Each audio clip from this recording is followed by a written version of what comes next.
Speaking of great honeymoons, let's talk about where you all are in our little story that we have here.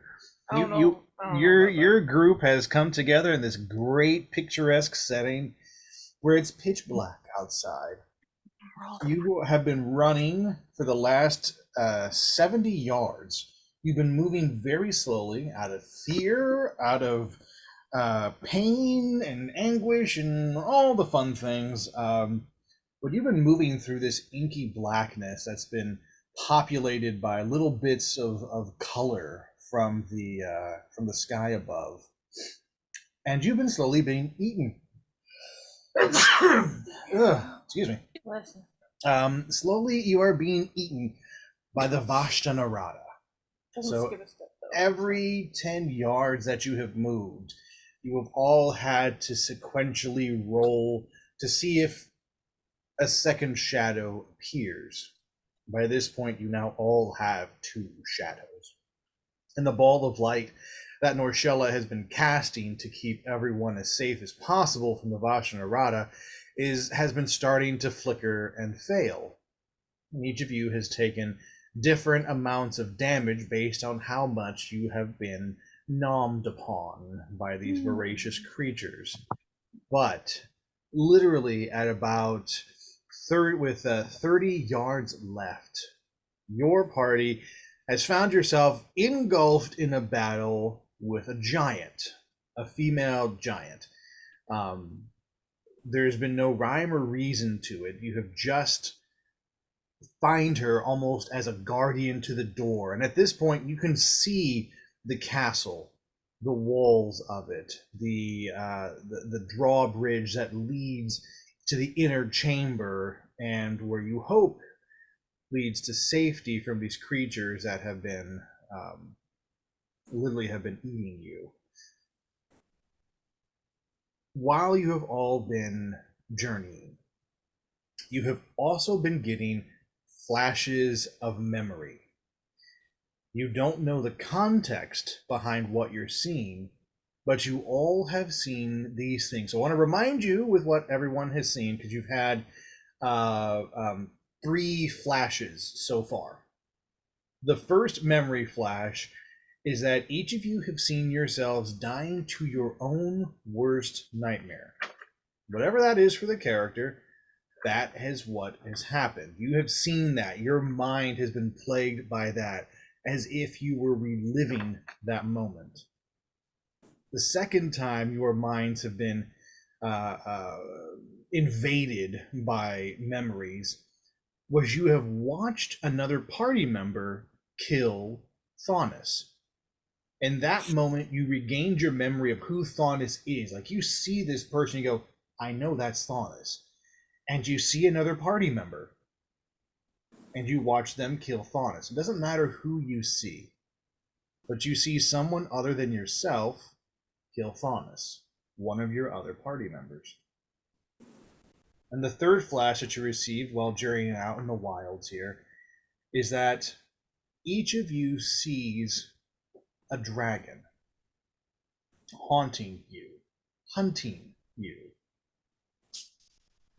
Again, the type of dragon doesn't matter. You can choose your favorite dragon, whichever one that you want to be stalking you, but you can't shake the feeling that this memory is more recent than some of the others. As if perhaps in that darkness, that particular dragon is out there right now, hunting you. So these are the three flashes that you have received so far, amidst being in the battle with this giantess. And as you all took an amazing amount of damage, everyone but Estrella did. They took 17 points of damage as the final turn a couple weeks ago. You all heard the whistle of death. This werewolf in a cloak, wielding two scythes, watching from the shadows with his red eyes and silvery black fur. And Estrella, you make eye contact with death. while the others are racked from pain. Your wisdom saving throw does succeed. You didn't take any damage from it, and you're able to see Death. You lock eyes with him. And that is where we will start today.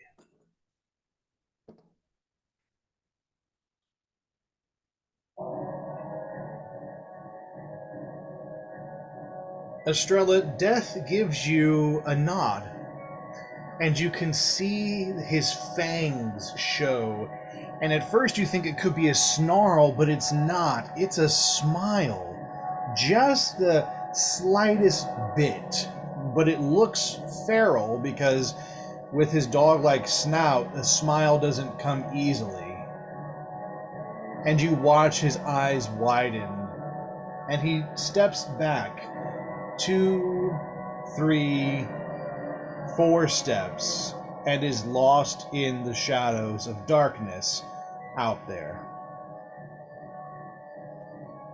You are all still in a battle with the giantess. For this last stretch, we will roll for initiative.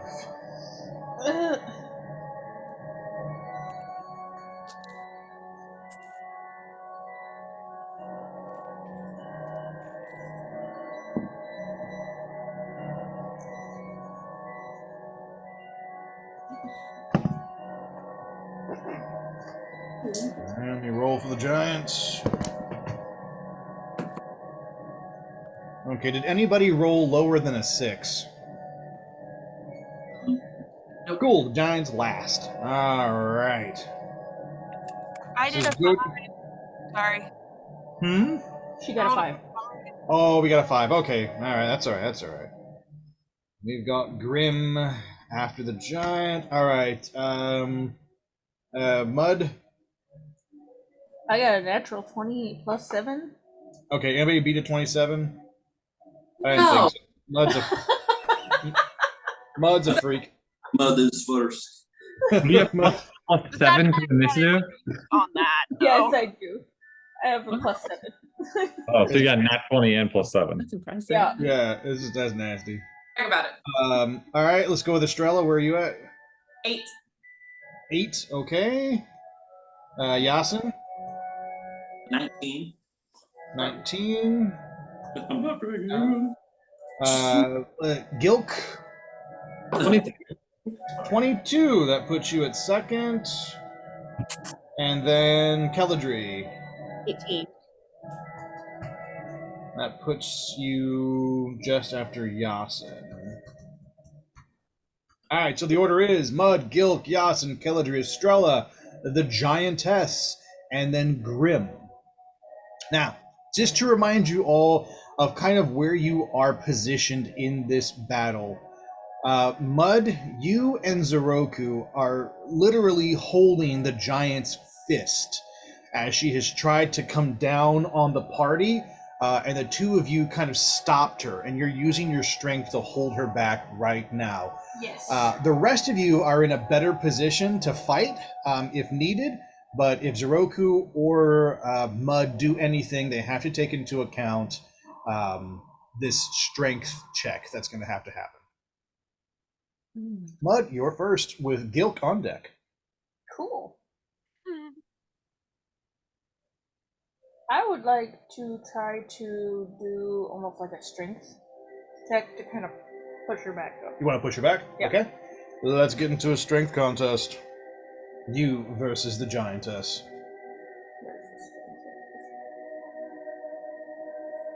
This is just straight strength, right? Straight strength. You gotta go. You gotta roll real bad to beat me. A 10. Yeah, that's gonna work. I rolled a 2, a mighty 2 for the giantess. Good guys. Roll low. Her plus to strength isn't gonna do enough to beat a 10.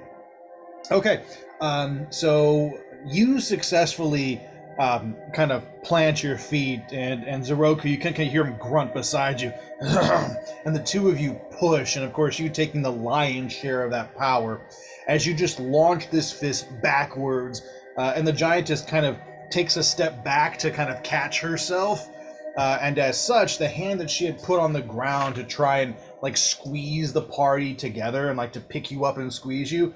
She's now had to lift that hand up, and she's kind of, you know, in a precarious position, but has her balance under her for right now. Gilk, you are up. Yasin on deck. Oh, I'm so sorry. Oh yes. As a bonus action, I would like to rage. You can rage as a bonus action. Which rage form would you like to take? I would like claws on this one. Claws, and you do. No, I'm so sorry. Thanks. Thanks, okay. Thanks, I'm sorry. I'm sorry. I'm done.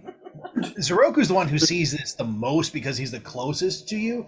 But as you roar to push the giantess up, your face kind of elongates and you gain this wolf-like feral snout that just sort of pushes your features. And as people watch you, as you sort of right yourself and you breathe heavy through this rage, your face now has taken on the characteristics of a wolf. You have large fangs, your snout is out about a good 4 or 5 inches in front of your face, and you look like a giant female werewolf, at least in the facial features. And the roar that you do is quite feral, and Zeroku's like, oh, that's a cool trick. Gilk, is that for you? Are you gonna do use your movement at all? I'm done. Okay, cool. I'm Gilk, good you now. are up with Yasin on deck.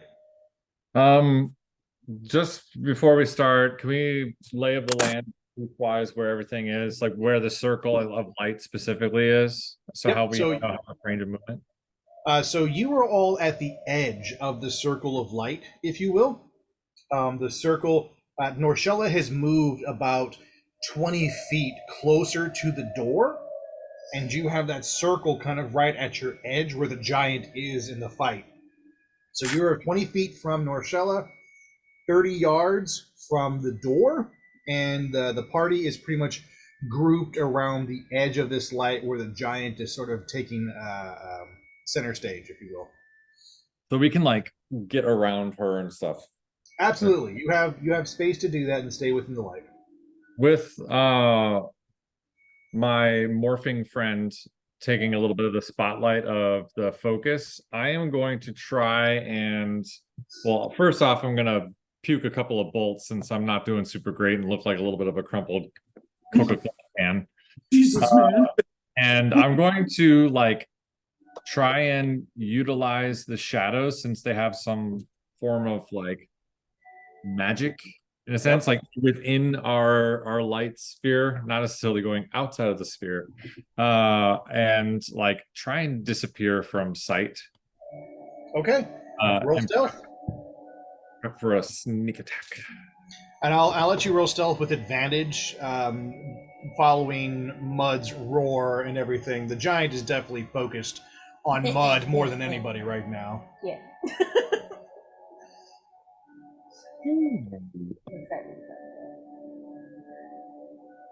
31?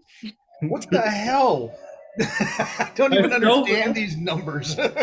My stealth is 12, and I'm only level 12, but I stacked it. Yeah, boy. I'm wisdom, but I can disappear.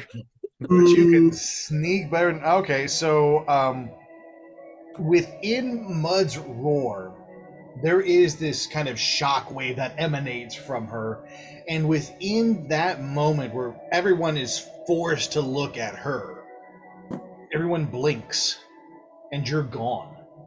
You literally blur within the shadows. Nobody knows where you are. The giantess has no clue that you were even a part of the fight. You are completely not interesting to her at all. So Gilk, you are one with the shadows. I do need you to make a con saving throw because you have entered the Vashnarada's territory hardcore. And there ensues the weakness.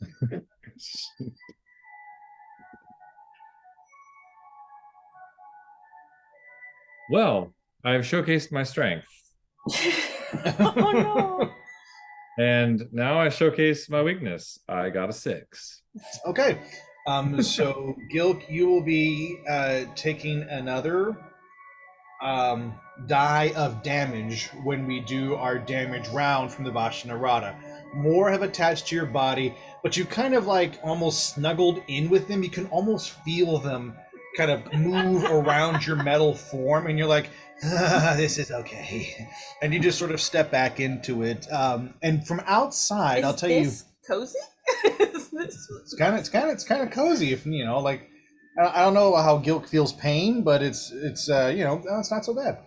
I will say that what you do see, Gilk, that anybody else can't, is as you're outside of the light, your photoreceptors in your eyes, they adjust for the darkness, and you can start to see almost it's kind of like snow that's falling on you, but it doesn't fall. It moves and swirls, and you watch as they kind of engulf your body, and you start to realize that this snow-like form is the Vashta Narada, and they sort of ride the wind currents that are out here in this valley between Camelot and the Morrigan's castle. You can still use your movement. You've used your action, but if you have a movement or a bonus action, anything else you want to do? See what classifies as a bonus action, because I'm almost like I regret this decision. Partially.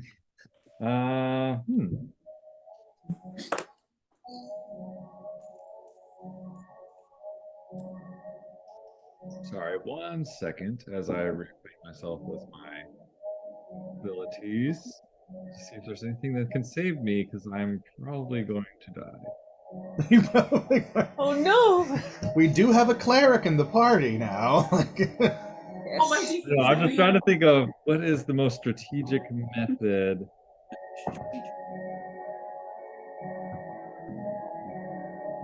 All right, I am just going to reposition myself. Okay.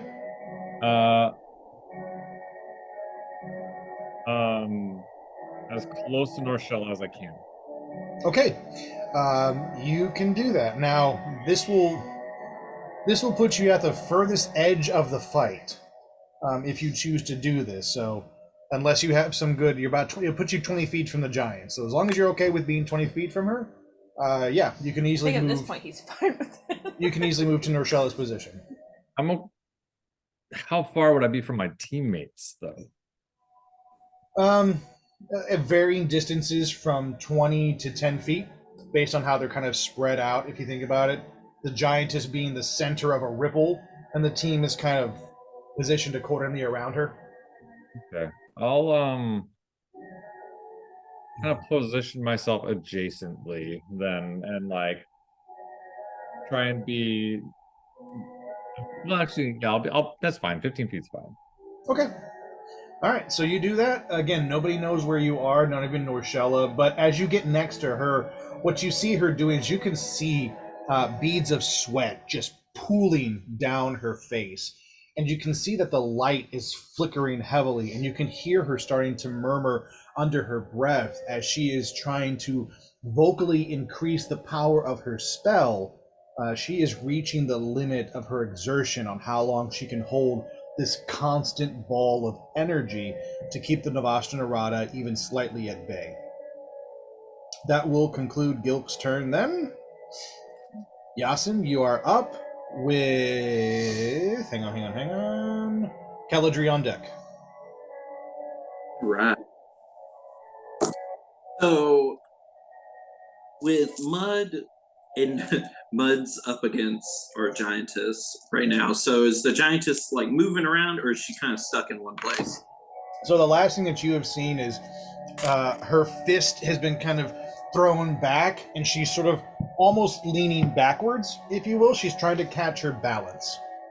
Ooh, perfect. Well, I want to dash up and try to like maybe do some like maybe use some of my acrobatics and try to like drop kick her. Okay, so you want to? All right. Where on her body are you aiming to kick her? Well, leaning back. Yeah, kind of in the stomach area. Okay, so I will need you to make a an acrobatics check for me. Let's Okay. see if you are. So what you're going to have to do is basically use her knee as a launching point. So let's see if you can get up to her knee successfully.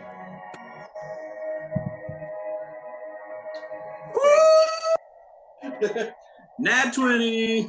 Nice. All right. So as the fist is thrown back, as Mud roars and Gilk shifts into the shadows, Yasin, you just launch yourself and you take 1, 2, boom, and you just leap up. One of your feet, your right foot, just touches on the giantess's knee, and from there you launch yourself into the air, a good additional 5 feet that puts you even with her chest, and you are flying towards her. I need you to roll to break her AC.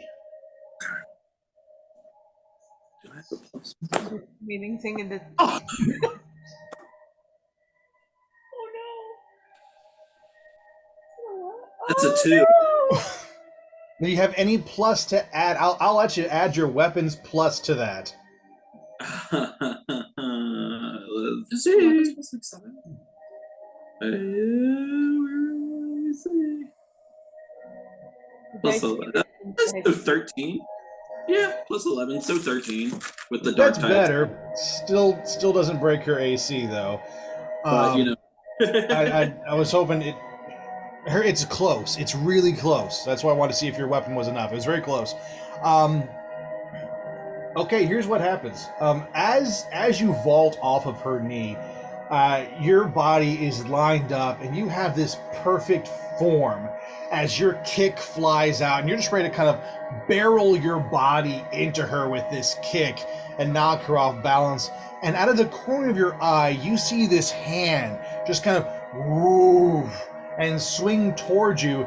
And instead of you kicking her, you find your face smashed into her chest as her hand shoo, just kind of plants you right against her. Oh no! But I will say this, your movement and her trying to like kind of catch you midair is you start to feel her body list backwards even more. And you get the sense that the both of you are definitely going to smack the ground. Like she's losing that fight with balance. So she succeeded there, but now you're kind of you're trapped between her hand and her boob. Oh no, that's not what I planned. It's crazy. Keldry, you are next. Again, so all this is the giant still hasn't hit the ground, but you're watching her get closer to falling. So you are up next with Estrella on deck. Yeah. Oh, I was gonna use Hail of Thorns on her, but I don't want Now Yasin's in the way. I don't want to beat up for Yasin. So, okay, let me. I will say that her body is big enough that you could probably target specific areas of her body and it not deal with Dawson. Like you could, not with Dawson, with Yasin. You could do that. It has a 5-foot radius. Do you think that's too? Oh yeah. Oh yeah, no, you're fine. This giant, she's roughly She's like you said, like 15. like 15 feet tall. She's in that range. So if you targeted her legs or her head, you definitely wouldn't be anywhere near Yasin. He's in the center of her chest. Well, why don't I do this instead? I'm going to. How far away am I from her? Am I a good distance? You're within 20 feet. You're the Okay. furthest back because you're the archer, but definitely within range for anything.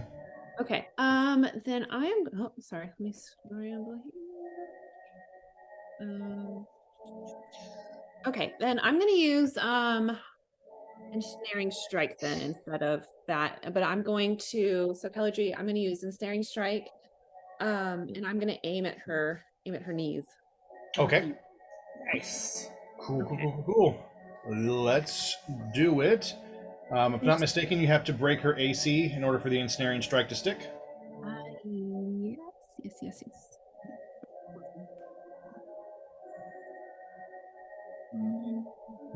I should know this one. Or it's attack save strength 16. Okay, so the next time you hit it, so you still have to hit her because the next time you hit a creature, so you can do I believe you can attack twice. Yes. Okay. So if you want one of these, one of your strikes can be ensnaring strike, and the other one can just be a regular arrow. But you have basically two chances to cast it. Let's see if you can break her AC. Okay, let's do that then. Click that.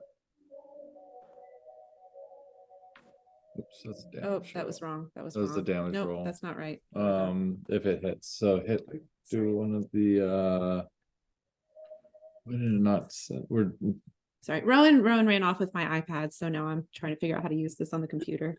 It's all Technical good. difficulties. roll. You're good. Okay, here we go.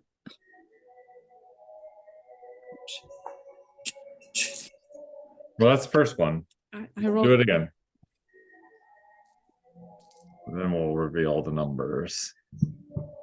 Let's roll it. Second one's better. Okay, so first roll was 1, second roll was 18. Okay, the 18 will break. The one won't, but that's okay. So you're gonna go do the ensnaring strike. Now this is a strength check to see if this creature, this giantess, can break the ensnare, and she cannot. And so here's what happens. Keladri, you lean back, draw an arrow, and fire. This first arrow goes wide, and it just kind of strings right by her head. But she watches this arrow, and again, it's just helping to aid in her backward motion as it's kind of right by her nose. Your second arrow, you just swing, and you kind of hear this click and this like feeling of this is it. As you release the arrow, it lodges into her ankle, and immediately these thorns lash out and grab both of her ankles and the ground itself. And you watch as this root system just kind of and just digs in as dirt and rock are kicked up into the air. And all of you can hear this kind of as the giant is like, this is it. She is not recovering anything. And you just hear this boom as her body hits the ground, her legs entangled, Yasin smushed up against her chest, and everyone else in a good position to continue attacking. Now, she's not helpless. She's just prone and stuck in place right now. Keladri, anything else you want to do with your turn? You still have bonus actions or movement that you can take. I think I'm gonna stay where I think I'm good for my turn. I'm just gonna stay where I am. All right, Estrella, you're up with the giantess on deck. All right. How's everybody on hit points? Other than bullet holes and all. Since everyone else is holding steady, we'll just do a cure wounds directly. The mess. A mess. See, I'm gonna do this at 4th level, so that's gonna be 4. With Cure Wounds, do you have to be able to touch or see where Gilk is? Good question. Why you gotta be that kid? Oh shit! I have to be able to touch him. The other one I don't. Fuck. Yeah, so you have the option of trying to find him and using your action to lock onto where he is. But I believe you only have one action, and so once you do that, that will end your turn. But you could identify where he is, see through his Mokhtar stealth haze. Or you can lay out a blanket heal, or try to kill the giantess. Okay, yeah, oh gosh. Oh geez. No, I'm not gonna try to kill the giantess because I've been rolling like shit. So I'll just do a blanket heal since everyone's in the vicinity and I don't have to touch them. Sounds good. Also gonna do that at 4th level. Okay. That's gonna be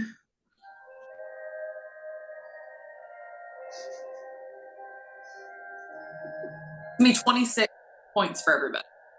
26 points. Everyone gets 26 points of healing. As Estrella, you all watch her just become again this beacon of golden and purple energy as you kind of associate this with her magic now, and you watch it just kind of cast out in ripples from her. and all of you get 26 points of healing. So go ahead and add that to your HP. Do you want to do anything with your movement, or do you have a bonus action that you can take, Estrella? I'm sorry, I know you've already said this. Where am I at? Am I right? You're going to be near Keladri. So the two Okay. of you are about 15 feet, give or take, from the giant. Okay. About 5 feet from Norshella, who is the furthest point of it. So the giant's on one side, Norshella's on the other. You two are about 5 feet from her, 15 feet from the main battle. Okay, no, I'm gonna stay by Norshella because if her magic starts to weaken, I want to be able to jump over and help her out. Okay, sounds good. Speaking of which, let's see how her magic is doing. We haven't checked that in a while. Norshella's going to make a saving throw to see how she's doing. And she rolled a 17, so she's doing okay. Estrella, as you look to check on her, again, you see the same stuff that Gilk saw, just kind of pools of sweat. She's literally like raining sweat as she holds this. But you watch her eyes just kind of just light with a little bit of lightning, and this ball continues to hold its size as she is fighting against exhaustion. Now it's the giant's turn. The giant is going to try and right herself. She's going to try and break these thorns. So she's going to go for another strength saving throw. And that is an 8. And so she does not succeed. In fact, as she kind of sits up to like use her hands to grab and pull at the thorns, Keladri, you just kind of do this little like nudder to like with your hands, and the thorns get bigger as she goes to grab, and she's like, oh, and you hear her roar as she kind of gets pricked by that. She takes damage from the thorns. It's her turn, so she's taking that 1d6 of damage. So this is going to be 4 points of damage that she takes, and this is literally from poking her hand on this thing. They constrict a little bit tighter around her ankles. Yasin, at this point, you feel like you're on the bridge of a ship during a storm, as she's fallen down, and now she's sitting up abruptly, and you're just kind of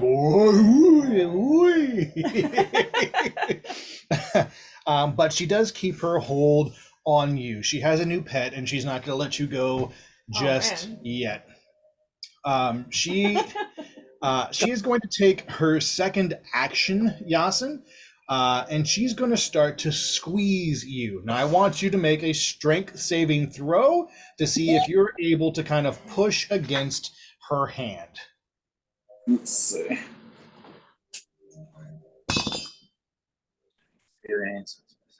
Okay, cool. You can do this. I believe in you. What'd you get? We're married, and so now he rolls like me. Oh no, did he roll a 1? Yeah, he did. Oh no. Oh, I didn't even roll that high. It was an 11. Okay, here's what happens.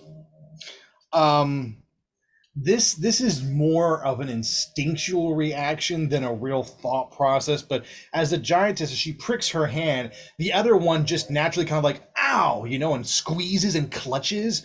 And unfortunately, it takes you by surprise, Yasin, and you just feel your shoulders and your chest just kind of crack. And she tightens her grip on you quite significantly. For a second, you go from blue to purple as you just feel that breath just kind of leave you. And you will be taking... give me a second here. 8 points. That's not terrible. 8 points of damage from this squeeze that she's done. I'm her main squeeze. Grim, it now falls to you. You're next. How far away from her? You are in the fray of it, so you're with Soroku and Mud and stuff. You're about 5 feet from her. Okay. What arm is holding Yasin? So it would be her right arm is holding Yasin, and she's kind of in a seated position. So Yasin is about, don't know, I'd say maybe like 8 feet above you, something that you could reach with a jump. I mean, you're about 6 feet tall, so he's not that much higher than you are. So you could easily reach that arm that's holding her. Okay. Yeah, that makes sense because I didn't even think about how tall she was. I was like, how am I gonna reach this? Let me launch off someone real quick. No, She's seated. You're good. I guess as to not accidentally hit Yasin, I'm going to use Tivalas's lightsaber. Yep. I'm going to go for her try to take off her arm. Ooh, fun. Yeah, okay. She's got practice with this. She's good. You're gonna disarm her. All right. I'm gonna need you to make 2 rolls. The first roll is to break her AC. So go ahead and use your lightsaber, and let's see if you can break her AC. Remember, it does have a plus 13 to hit. That's in the description, so just in case you don't see that on his lightsaber.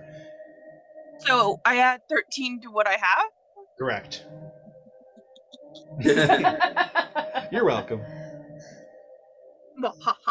I mean, you did steal the weapon of a boss, so yeah, he's only got the boss stats on this saber. 32! Shit, y'all just okay, yeah, that roll strength for me now. Strength? Hit.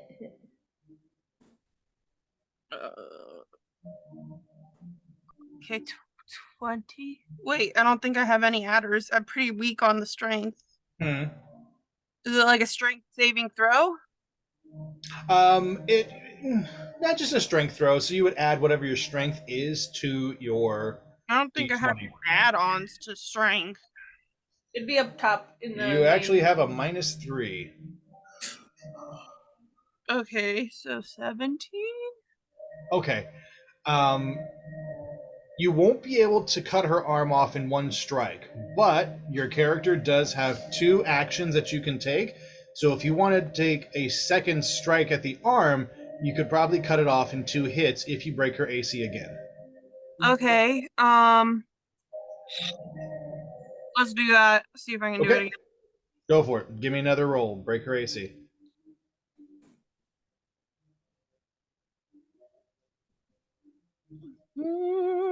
Mm-hmm. 27. Yep. Those 2 are excellent rolls. So here's what everybody sees.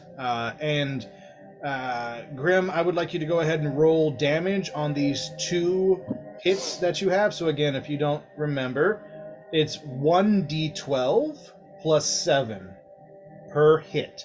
So roll a d12, add 7. Roll a d12 again, add 7. Combine those, that is your damage on these 2 hits. Gotcha. So while you're doing that, I'll describe what's happening. Yeah. Okay, just checking. Sorry. No, you're good. No idea. You all see Grim, and she's been kind of cradling her lightsaber in her hand, and she just snap, hiss, and ignites this. And she just, without any sound, just barely the slightest bit of movement, you watch her and just jump towards this arm, jumping easily about 5 feet into the air with just 2 twists. She rotates her body around, just and you see the first lightsaber just kind of dig into the muscle and kind of rip it open as it rips apart, exposing the bone. And on that second spin, you see it slice cleanly through that exposed bone and come out on the other side. As Grim lands from this double spin attack, she kind of hits this like Power Ranger pose with the blade behind her, leaning forward, and just explosion just no. Oh, and just barely behind her, you see this arm just fall and hit the ground. And Yasin, once again, the world tumbles around you as you fall to the ground. But as the hand hits, it opens, and you kind of roll out and are able to right yourself up quickly, and you are free, and the giant roars in pain as she has been disarmed. What damage did she take, Grim? 13 and 16. 13 and 16, so 29 points of damage, not too shabby of a hit. This giantess, you see her features start to like sink in, like the pain is just a lot for her to deal with right now, and her eyes look a little bit glazed and dazed, and she's hurting pretty bad from that move. Now it is time for my favorite part of the round, the Vashta Narada. All of you have varying levels of things that are trying to eat you. And so now we're going to go through and see just how bad this damage is. So we're going to start with Keldry and Grim. You two have fared the best in the saving throw, so you only have 2d6 to worry about. The two of you are taking 6 points of damage as you feel the Vashta Narada swarm and cloud you. Yasin, you have the next damage with one more, 3d6. 5, 6, 7, 8, 9. 9 points of damage for Yasin. Next up is going to be Gilk and Estrella. The two of you have 6d6 of damage. Ding, ding. Yeah. It's so much fun to roll all of these. You guys are having Okay, that is 6, Not me having the worst of it all. 10, 15, 20. 20 points of damage. The Vashta Narada just swarm over the two of you. And last is Mud with 7d6 of damage against her, having taken the most Vashta Narada onto her large form. Are you And she will be okay? taking... That's up to 12, 17, 20, 25 points of damage Go. as the Vashta Narada. At this point, all of you can start to see flesh being seared away. Your eyes can't see the Vashta Narada in the light, but you can feel their bites and you see their effects. And it's like fire on your skin as it's torn away and gashes are revealed and muscle, and in some cases even down to your bone, are starting to show. Has anybody dropped? Okay, just making sure. We're going back to the Came in with top. the clutch heel there, man. The massive. We're going back to the top of the rotation. I will say the Giantess is looking weak. So is Norshella. Yeah, we should probably run. And Zeroku is immediately going to run. He's going to use his action. Since you guys have the giant under control, he uses his action to run to his wife's side. And as he's there, he starts to wrap his arms around her. And he goes, "Take what you need." And instantly you see the light brighten as Norshella uses a form of vampiric touch to suck life essence from Zeroku in order to add to the light. And as she does this, Zeroku lifts her up and holds her, and he goes, "We can't do this for long. Either kill it and go, or just run." And we're to the top of the rotation. Mud, you are on deck with Gilk, or Mud, you're up with Gilk on deck. I do want to tell everybody to just run. Like we'll fight as we're running away, kind of thing. Yeah, get the fuck But like out mostly of here. running. I'll keep her back if I need to, but we need to get out of here.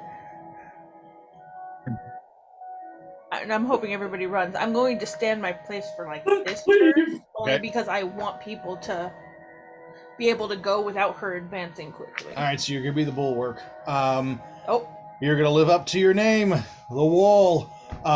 What do you choose to do? So you Okay, have your so- full action. I am going to also use this because I think Yasin's still the closest to her. Yep. I am going to use this to do a bait and switch. Okay. I Yep. want to move him behind me, and if I can at all hit her with my second attack, Mm-hmm. that would be so. I would do a goading attack, so Okay. she would have disadvantage on hitting anyone but me. All right. So that's two. What are they called? Superiority die. Yeah, yes. 2 superiority die to do that. You successfully make the bait and switch, Yasin. Once again, your body is not your own, and you feel yourself being kind of lifted and placed behind Mud as she kind of stands in front of you, and you notice that Mud almost seems bigger than normal. She is in full flex, and just her shoulders, her back muscles, her arms. She's just like, whew, just rippling in front of you. And break your AC, or roll to break her AC. Roll with to your... break her AC. Yep, let's see if this goading attack works. Please work. See if there's a plus. Like, Yeah, what's your favorite plus, your weapon or your bite? it's the same. I'm biter. I'm a biter. Biter. Okay. 12 plus 10. 22. 22 will break her AC. So again, you, Yasin, can see this the clearest. You just watch as Mud leans forward and just kind of takes a piece out of her exposed flank that she's got. There's no longer an arm to protect that side of her body, and Mud just kind of grabs, bites flesh, and rips off. What's the damage that's done from that attack? Oh, from a bite? Yep. 1d8 plus 5. 1d8 plus 5. 1d. 8. Plus 5. So, No, yeah. 8 total? 8 plus 5 or 8 total? 8 plus 5. 8 plus 5. That's going to give you 13. Sorry, With the 13, again, you can hear the giantess kind of just as you bite into her. What you all notice is that the blood just is almost an exorbitant amount of it. Like, again, her body is not doing well, so we have this almost a samurai moment where you bite into her and blood just kind of sprays out everywhere. And as you pull back, it just drips off of your muzzle and everything. Tastes good. And you do a successful goading attack. So the giantess will have disadvantage on anyone except you that she attacks. Will that end your turn? Yeah, other than the talking to them. That's all I wanted to do. And you convey that message. Gilk, you are next with Yasin on deck. Remember, all of you have heard both Zeroku and Mud kind of screaming at all of you to run. Gilk, what do you want to do? You are successfully in the shadows. Nobody knows where you are. What do you want to do? I am hot on Rochella and Zeroku's heels, but I'm actually going to reveal my location as it's not as important anymore. But I'm going to use Firebolt. Okay. But let me read this first. You hurl a mode of fire at a creature or object within range, which is a ranged spell attack against the target. On hit, the target takes 1d10 of fire damage, but a flammable object hit with this spell ignites into a fiery and vibrant source. So I am going to target the light that she is creating with it in order to maybe give us a little bit more Interesting. help her out. That's cool. I want you to make an Arcana saving throw, which is basically an Arcana check, but it sounds better if I say saving throw. Sounds cooler. So let's see how successful this is. All right. 21. Nice. Very nicely done. It was. Gilk, you step out of the shadows for a moment as Zeroku starts to with Norshella in his arms, starts to move away from the party, taking the light with him. But you make eye contact with her, and she has this quizzical look on her face, like, okay, little dude, what? But you kind of wink, and you toss this fireball at her, and she can tell almost instantly that this isn't an attack. You're actually sending over this fire arcanic energy, and you see her reach out with one hand to grab it, and boom, throw it into the magic that she has at the center of her two palms. And for a moment, you kind of see her close her eyes, and then something connects between the two of you. Your arcanas merge for just a moment, and you can hear her in your mind going, "Thank you." And from her palms, this sun illuminates in her hands, easily like the size of like a beach ball. She is like holding this up above Zeroku's head as he kind of hefts her into the air. And above her, she is holding this globe of sun-hot energy. And you hear Norshella just kind of wince and go, "Can't do this for long, but fuck yeah!" And instantly, the radius of 20 feet extends to 50. Everything within 50 feet is bathed in light. And another interesting thing starts to happen. Those of you closest to Norshella, which are going to be Gilk and Estrella, you start to feel a sizzling that is not coming from your flesh.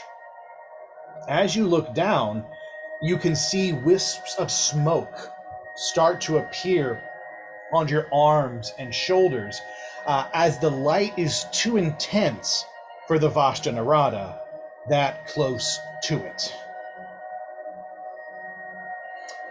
Oh, Will I that thought end your he turn, was Gilk? screaming. Yes. And I am All right, nice. all that. All an ass. All right, let's move on to Yasin. You are next with Keldry on deck. What are you choosing to do, Yasin? So I'm just going to just kind of like throw the arm off, and I'm just going to like all four limbs scrambling to get up and follow the rest of the group. Yep. And Didn't Mud throw you behind her? Yeah, so he's It's crawling that okay. direction. It's Oh, wonderful okay. I calling was just people. confused for a minute. I was like, I threw him and the arm. It's fine. Yeah, just plop. makes sense. Makes sense. Is there, are you going to disengage from combat to just run with the group, or are you going to try and throw anything out?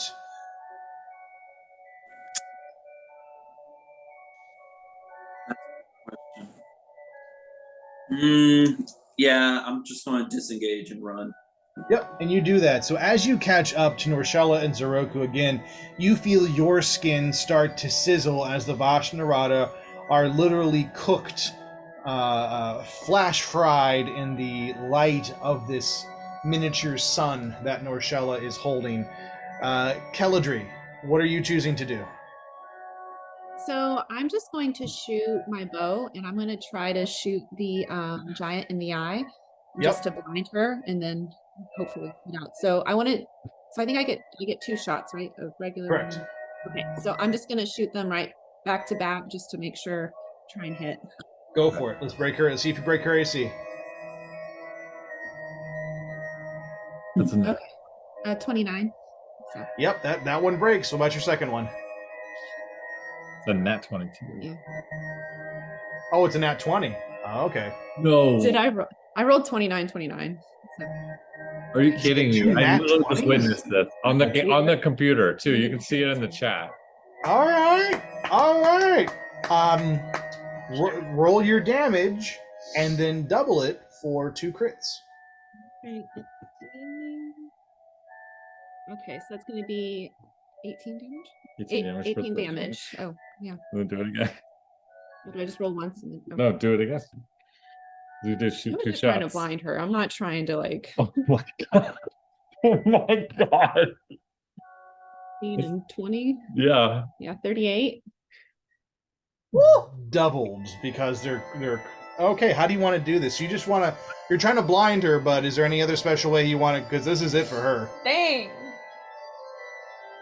I'm just gonna just Through the eyes. shoot her in the face, but Shoot her in the face. Hey, whenever when all else fails, shoot her in the face. Double So, tap. as everybody starts to run and starts to catch up to Zeroku and Norshella, Keladri, you take just a last stand moment next to Mud, and you kind of step out from behind her for a moment. You have 2 arrows notched onto the string as you pull back and just let them fly. You don't even turn to see what happens. You just turn and run and kind of haul ass with everybody else. But Mud watches as these 2 arrows just cut through the air. They move at such a speed that they almost pick up like a little comet's trail of fire as they're launched from this bow. The amount of energy you have tapped into your bow's next level, having built it on Nar Shaddaa. It is doing more than just firing arrows. It is now adding energy to that bolt. And Mud watches as these 2 red beams of light just go through each eye at the same time, just and out the back of her head like a shotgun. And for a second, you can all hear her arrows break the sound barrier. And the giantess doesn't even have a chance to scream or to change the expression on her face. You just watch as her lifeless body tilts and falls back. And everybody, as you start to run, can feel the rumble of her body. Boom, boom, as it hits the ground. She did. She dead. She done dead. Between having her arm chopped off, her body ripped through by Mud, and her brains literally frazzle-dazzled by Keladri's 2 arrows. This giantess had no chance of standing, and you have won that fight. Is everybody choosing to haul ass as fast as possible to the doors of the castle? I see Mud saying no. What do you want to do, Mud? Part of me wants to loot her, but I don't know if there's anything to loot. You can loot her at the risk of further damage by the Vashanarada. Okay. Is everybody else choosing to move towards the light and stay close to Norshella? Grim. I'll dash it. I have to do something before I leave, but they can, skidoo. But I'm gonna use my ring. Oh, you wanna bring this thing back from the dead, huh? Oh God! All right. I was waiting for y'all to kill it. I mean, that's why she got that ring. All right, so here's what we're gonna do. Mud, everybody's running for the door. Boom. Mud and Grim are staying behind, but are kind of unaware of each other staying behind, if you will, because the 2 of you instantly get bathed in darkness. And as the light moves further away, you feel more Vashtanarada start to swarm your bodies. I'm going to need Mud to make an investigation check for me.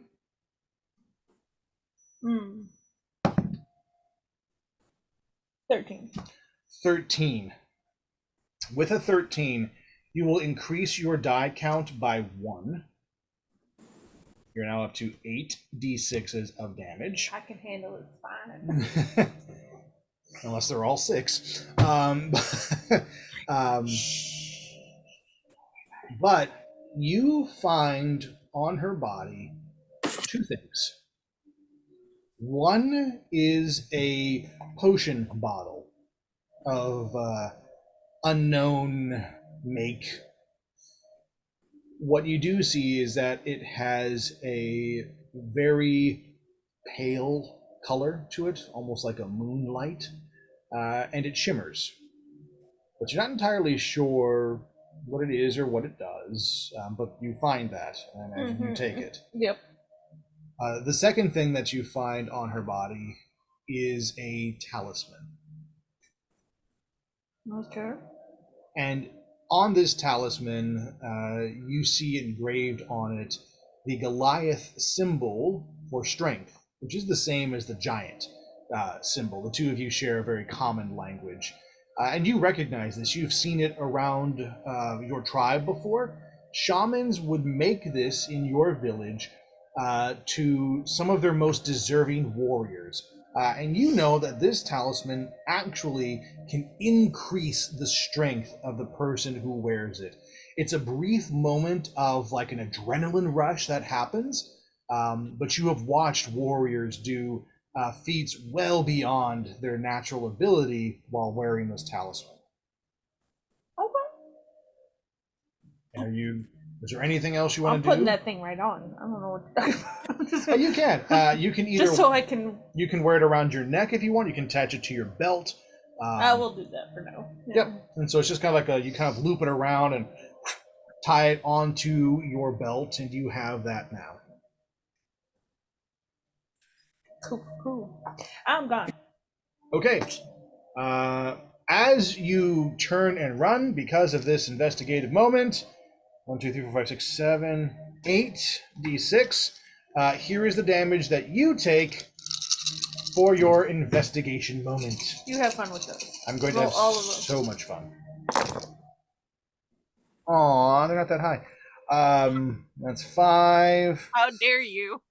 9, 10, There you go. 16, Not that high?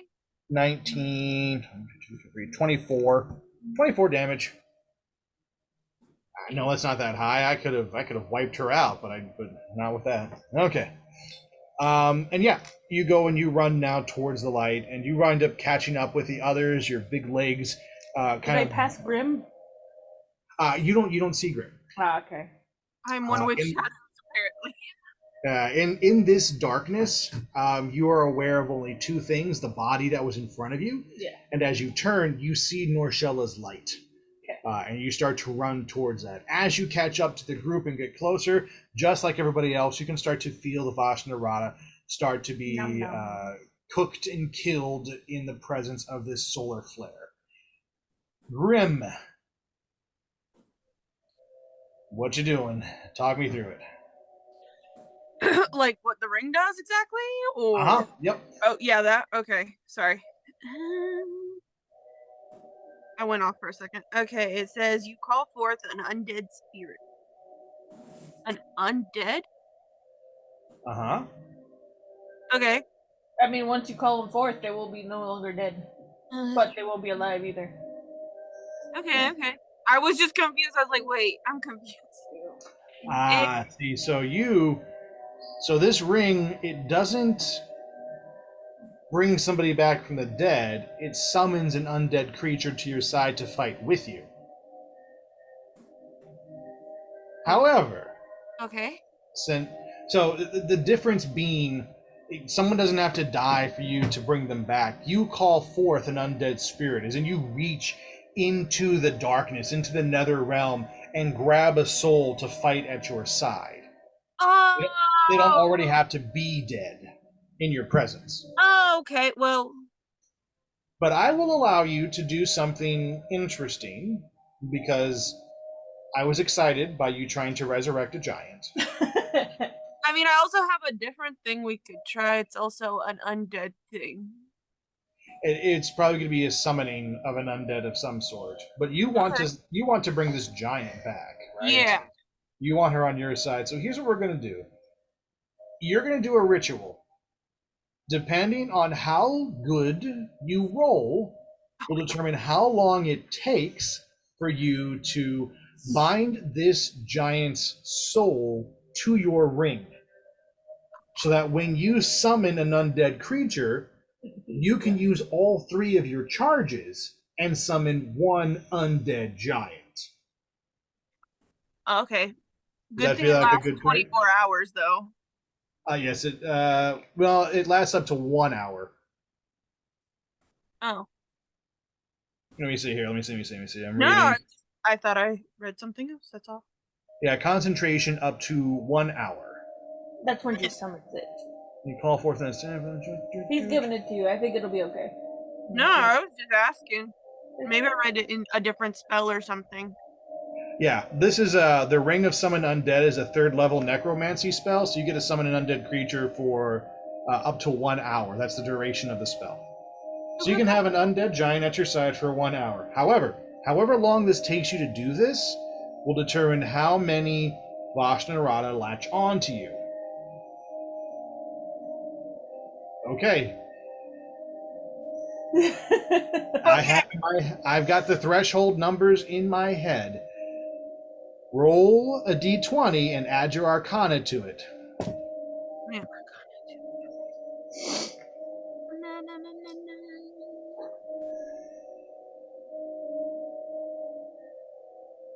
23.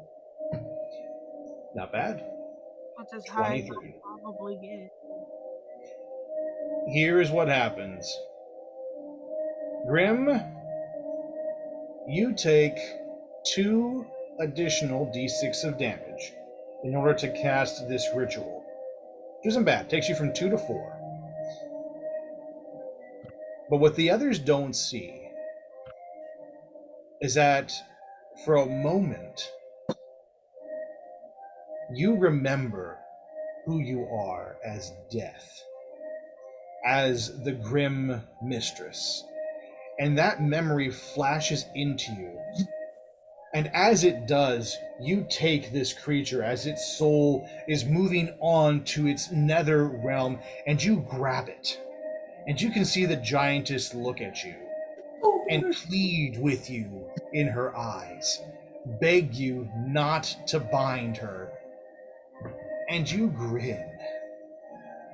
And red energy smokes around you and courses with lightning as you take this giant creature and trap her inside of your ring.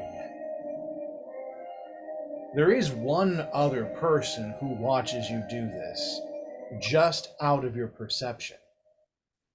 The werewolf that had locked eyes with Estrella. He watches as you pull upon the powers of death itself to find this creature. And he grins again. And just under his breath, he says, of course, nobody can hear it. So this is just for color Flavor commentary, text. flavor text here. But he goes, finally, a real challenge. And steps back into the shadows himself. Grim, you have successfully trapped this giantess soul to your ring. You can summon her in any encounter, but it will take all 3 of your charges to do it. And yeah, have fun. So let's see what damage you take. As you run back to the group, you take 5, 8, 10, 13 points of damage. As the Vashnarada kind of lick at your heels, as it were. But then once you reach the safety of the rest of the group, this solar energy, again, dissipates and kills the Vashnarada that are on you. Each of you are now safe. The light of the solar flare, the combined magical energies of Gilk and Norshella have caused all that is on your body to be fried right off. And as you enter the castle, you breathe a sigh of relief as you feel the last embers of the Vashnarada into the wind.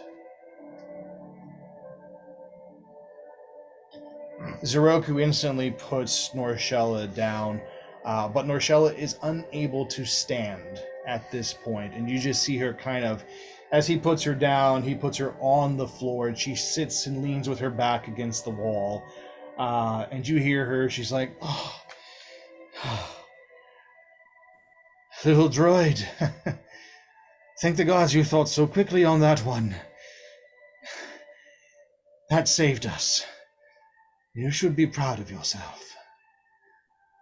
I am merely a facilitator. It was your magic that saved us.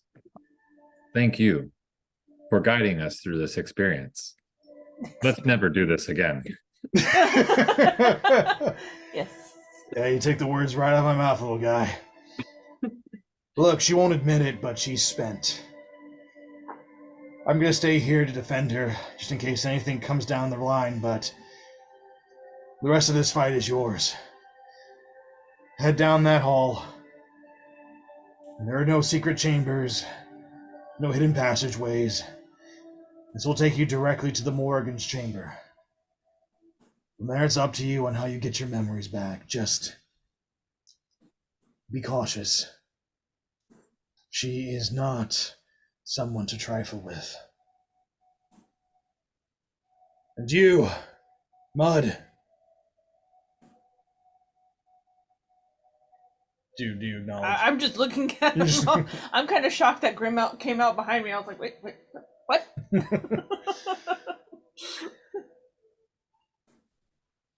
I saw you out there, being the tank, the bulwark to defend your friends.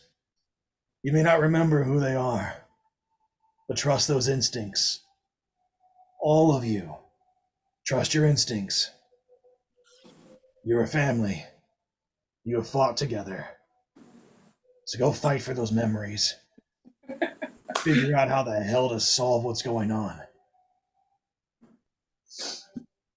She just kind of nods at him, and she's going to do a very Goliath thing and just kind of put her hands together and do what she called what's called a second wind, kind of just a, Yep. And she's going to try to regain some hit points from that. Sure. How much do you regain? 1d10 plus 10. Okay. 12. Oh, well, hey, better than nothing. All right. All right. Is there anything anybody wants to say or do before they enter the chamber that Zeroku mentioned? Fuck. We'll scan the surroundings real quick. Sure. Both 60 of them. Roll investigation.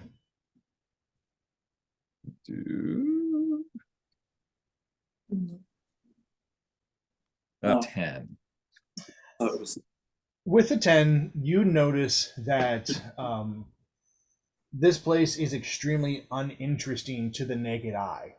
It is a cobblestone walkway with gray slate stone walls, and it just leads straight down to these double wooden doors that are maybe 20 feet down this hallway.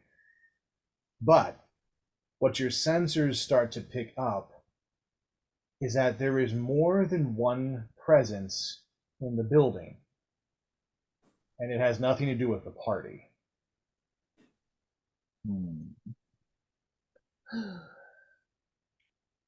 As he scans, he's like, nothing of value. Just then proceeds down the hallway.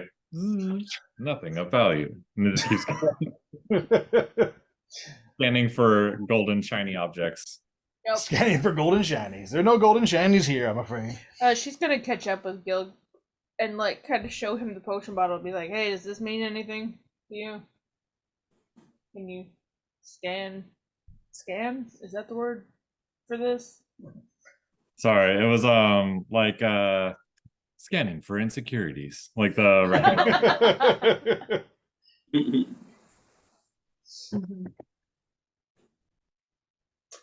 So yes, you can, if you want to, Gilk, you can scan this potion bottle to see if you can tell what it is that Mud's holding. Oh, sorry, I didn't catch that. I'm sorry. I was asking if you could figure out what it was. I'll do a little scan of it. Go ahead and give me a history check on this one. Ooh, history. That's fun. But we all have memory loss. Dirty 20. Except Gilk. Except Gilk, who got his memory back.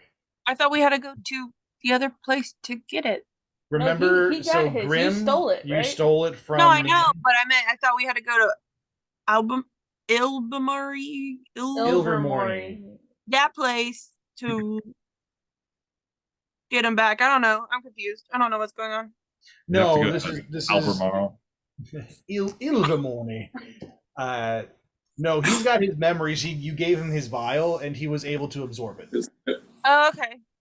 Yep. You will all, in similar fashion, once you all gain your memories, you'll all be able to absorb them. You'll still need to go to Ilvermorny, but you'll see a better reason to go there.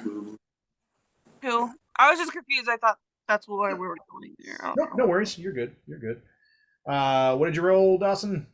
Dirty 20. Dirty Nice. 20. Here's what your memory banks tell you. You have actually seen this potion numerous times before. It is something that Merlin would concoct for people who wanted to regain their clarity in a moment of confusion, or people who have been drunk and they just kind of want to get sober quick. But basically, this particular potion is a wisdom multiplier. So it will, whoever drinks this potion, it will increase their wisdom. So think if there was a spell that you wanted to cast, if you wanted to be smarter, if you wanted to temporarily defeat a creature that was using mind powers against you. So to increase your wisdom saves and your wisdom multiplier, drinking this potion would grant the user 1 hour of +5 to their wisdom. And very broken, like his voice box is very glitchy. He goes, magic potion. Create smart. I will store. And he like tries to open his like drawer, but it's like crumpled into his chest. And he's like, will you hold it for me? Sure, but she tied it back to her waist. Thank you. Okay. I don't know how to help that. A little bit of smoke.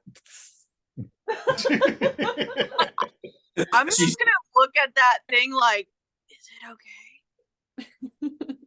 Mud's just gonna be like, I don't. Oh, I'm so sorry. Anything else anybody else wants to do, say, before moving on to the Chamber of Wonders? Uh, Yes.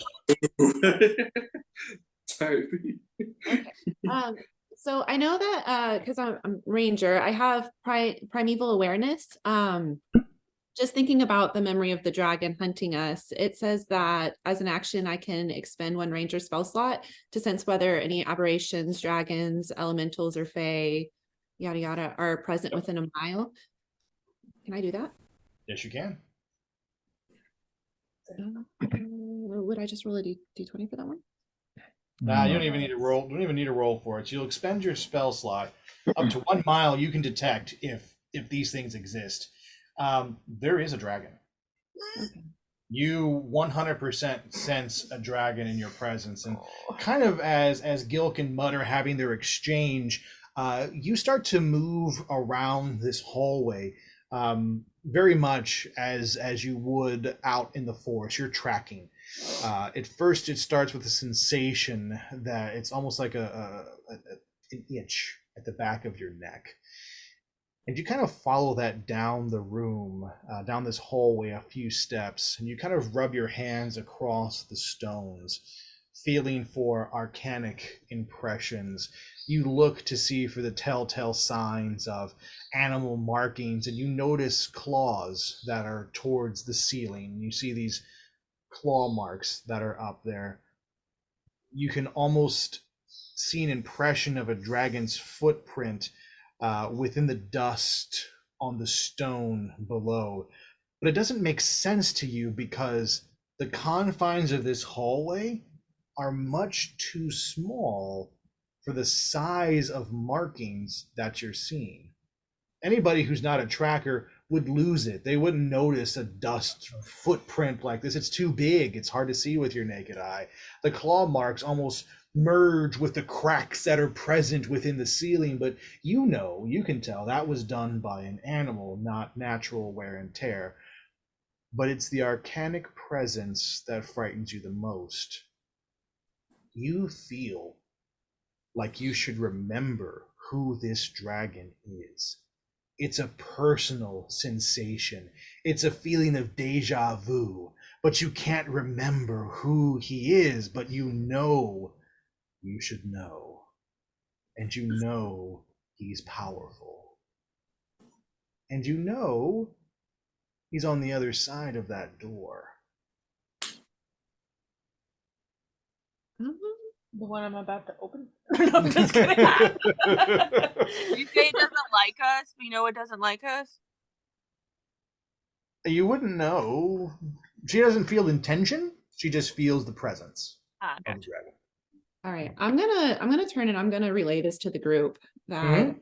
I can sense that, I see a dragon somewhere and I can sense it's nearby, but I don't know more than that. On the other side of that door.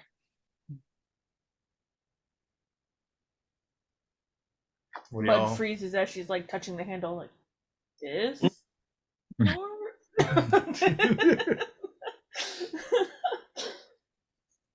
Yes, door, a wooden structure, temporarily displacing 2 locations. Good job, Bud.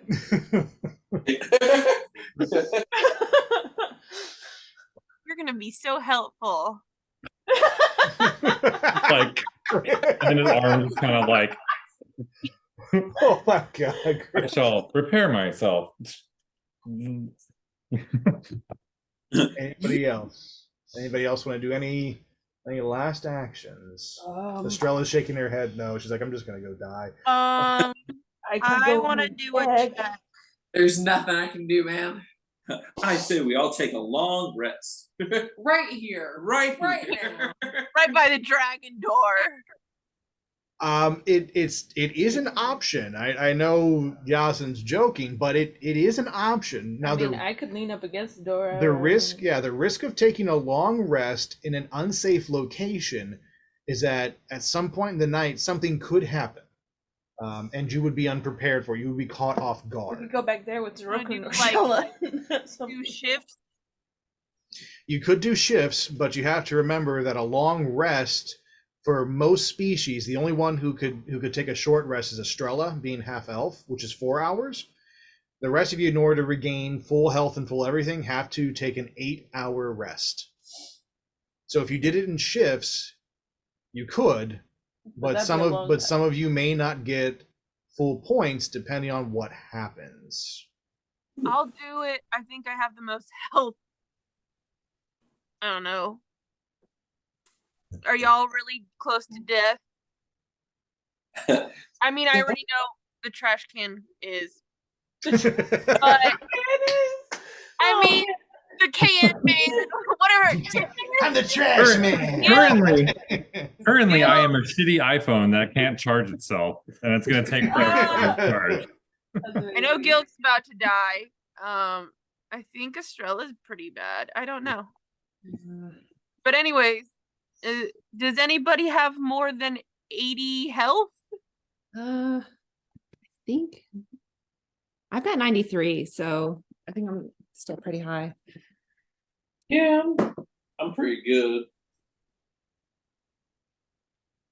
Anyways, well, we can either break it up between like me and Estrella or whoever. Not you. If that is what you guys want to do, I'm at 38, so whatever. I'm at 38. Let's go take on a boss. I'm at 38 of 137, so no, I'm not great, but you know. Why do we think he wants to fight? Maybe we're just gonna have a heart to heart. I can go in and check. If I come out crispy, y'all know. Oh, I feel like that's a bad plan. I can do that little, armor up thing. Little shifter thing.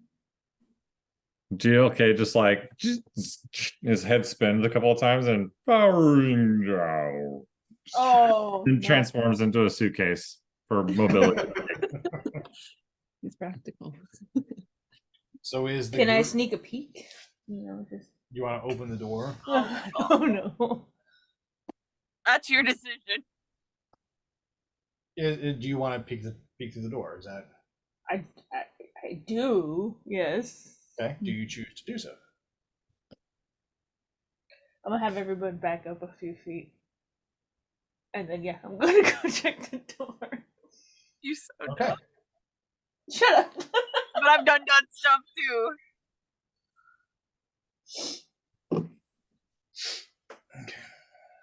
Don't say it like that.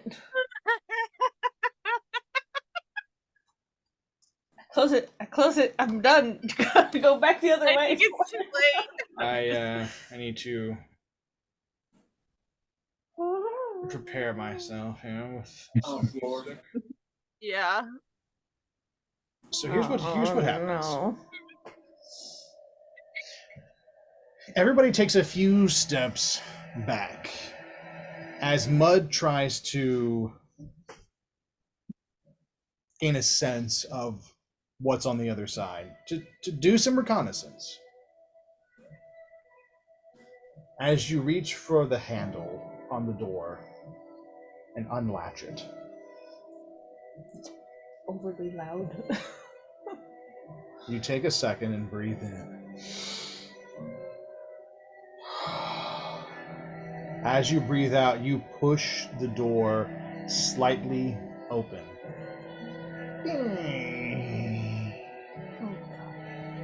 As light peers through the door, you find yourself standing in the middle of an atrium. Your hand on nothing. Oh my god. You turn around to look at the party, and the rest of them are in this space with you, though they haven't moved. The spell that held back one chamber from another is lifted. And suddenly everybody realizes that the entire castle is an illusion. I thought it was gonna say on fire, so we're Norshella and Zeroku are in the space with you, I'm done. furthest away. And Zeroku looks around. What in the actual hell just happened?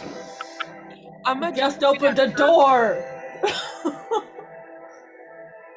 Well, shit. And even Zeroku and Norshella are surprised. But what you all hear next causes you to look towards a throne dais as you hear clapping. I'm done. I'm so done. And stepping down a staircase to a raised platform in the throne is the Night Mother. Purple, translucent, gem-like skin glistening in the light of 100 fires that dance around the room. They are just pure flame. Around is a forest, trees of a faint glowing green color that pulsate with light. There is no castle, only a cobblestone floor, a perfect circle, 100 feet in diameter.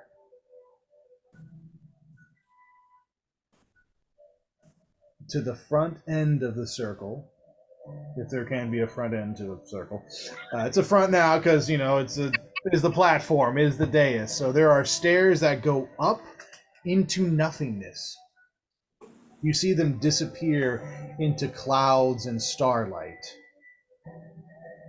And the platform with the throne where the Night Mother now stands, and a few more stairs that lead down to the circular arena that the party finds itself in. Say an arena. It's a 100-foot diameter arena. Again. Basically. Flashbacks. Eyes twitching. I'm so sorry. Crap. Oh, mud. We're gonna die. Mud. I'm so glad you opened that door. Now we can finally finish what we started. Anashida. Oh! I'm sorry you don't remember Nashida, do you? None of you remember where we first met, or where we keep meeting over and over through time. Perhaps it's because you all need these. And in the air, she just moves her hand, and vials appear floating above her like a crown. Okay. They all look like the one Grim stole from Nimriani earlier that day. Vials with smokish liquid trapped on the inside, each of your names etched on one of them. The vials are a decent size, easily the length of your forearm. It's a lot of memory that's stored in there. And they dance above her head. I bet if you had all of this, everything would make sense. Have you seen the dragons yet? Do you feel as if you're being hunted? Ah, you have, haven't you? I can see it in your eyes. And I bet you can't shake that feeling of deja vu. You know me. You remember me, don't you? Well, maybe you remember him. And she points up. And at the top of the staircase, another form takes shape out of the mist and the shadow. And Keladri's eyes widen, instantly recognizing the feeling she felt earlier. As a dragon descends the steps, green glowing scales, or rather green energy glowing underneath black scales, mouth opened wide, roaring, as green light and fire expel from his mouth, tattered wings open and unfurl, and purple crystals cover his body. Oh, that's right, loves, you don't remember what happened. Fafnir here? Well, he's joined my side of the fight. Feels I'll treat him better than any of you ever did. But you don't remember King Fafnir of the Dwarven lands, a man cursed by the Arkenstone, a creature of immeasurable power. Oh, but he remembers all of you.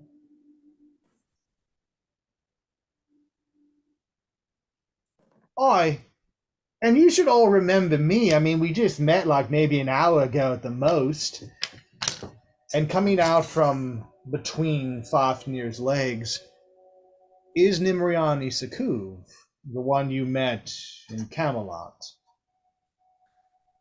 Holding her hand is the emerald form of Pain as the two dance around each other, always keeping one hand touching the other. Oh, we had a right good time playing, didn't we? Yes, we did, love. They fought hard. And I admit they took us by surprise once. I'm not sure they could do it again, could they? Well, maybe we could find out, eh? The Night Mother takes slow, languid steps down the staircase. Nimriani and Pain stay by the throne, and Fafnir hovers just above the throne with his giant form. And the Night Mother looks at all of you. Well, this is it, isn't it, loves? The big battle. The one you've all been trying to stop, right? Your deaths at my hands, the cosmos at my fingertips. You already killed Thanos for me. Now you've come back to give me your wretched lives. It's fitting.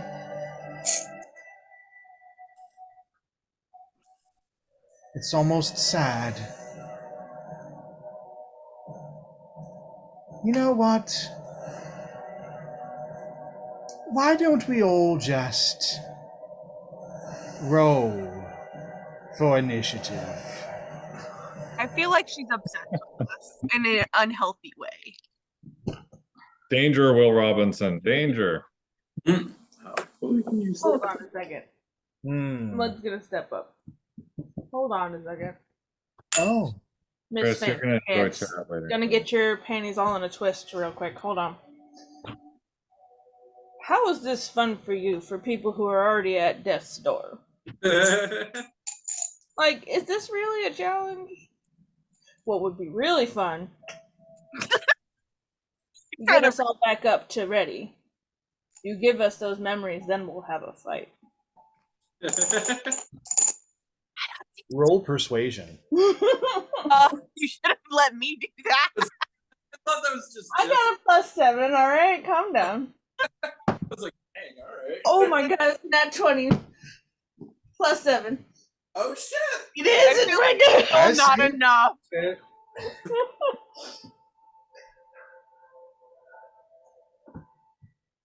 Come on, you know you want to do it.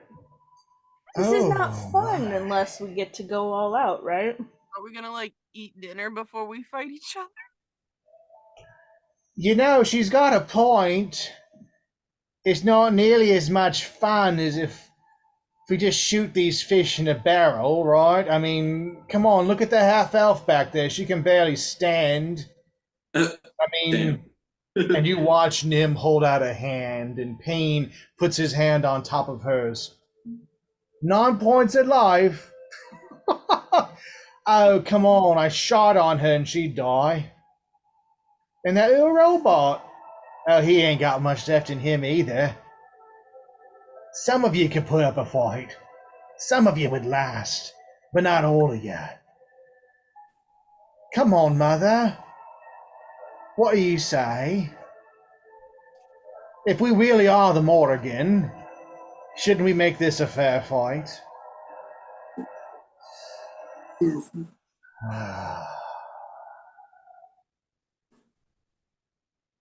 You make a fair point.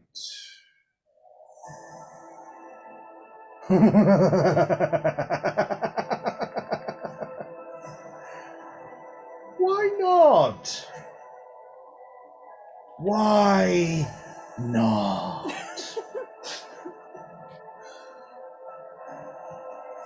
You want to know why you're here? Take them! And she lifts a hand into the air with a fist, and as her fingers come down, the vials of memories rush towards all of you faster than you can move and think. And before you reach out to grab them, they crash against your chests, break open, and for a moment you all inhale as your memories come flooding back to you.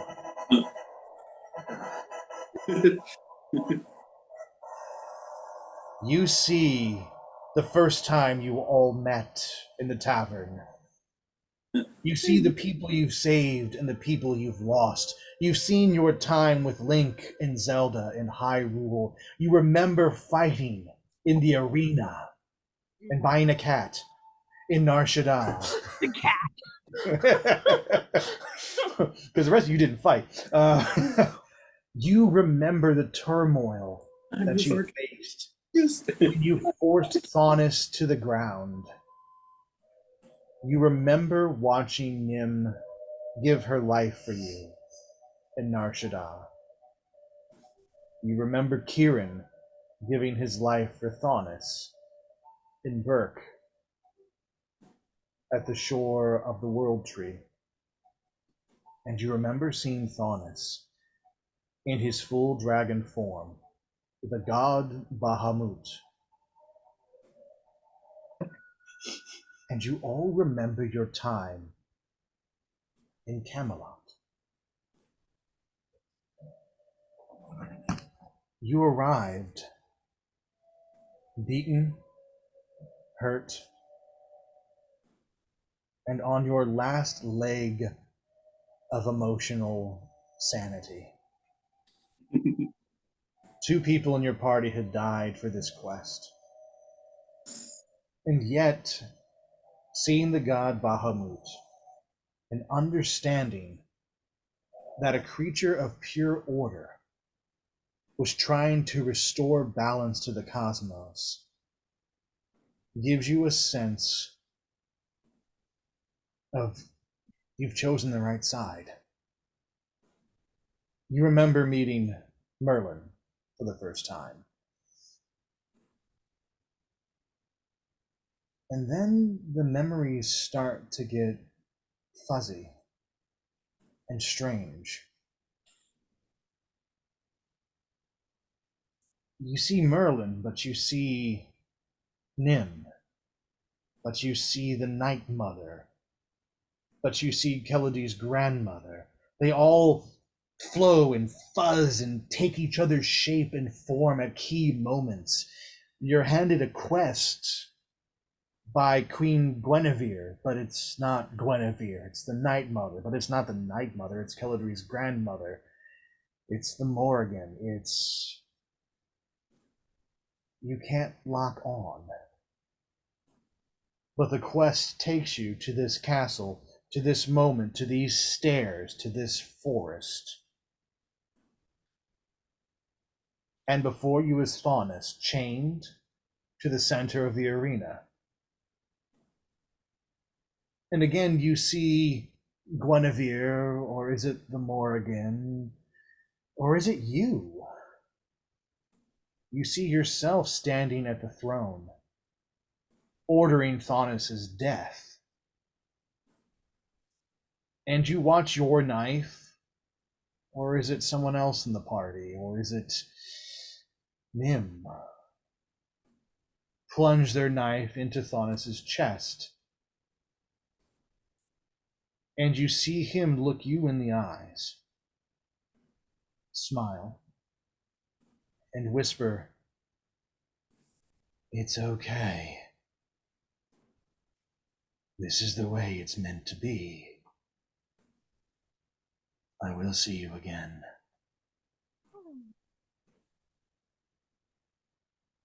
And now you're back here, in this same place, only Thaunis isn't there, and the Morrigan stands at her throne. You know fully who you are, and you suddenly instantly realize that everything about Camelot is fake, is false. It's all been an illusion. There never was a Merlin, or a Doctor, or a Guinevere, or even the Vashta Narada. There has only been the Morrigan, the Night Mother. This creature that transcends time and space and the cosmos, as the one who has been here toying with you for what feels like years. And not just toying with you, but with others from across the realms, bringing them to this place to test them and to screw with them and to just have fun.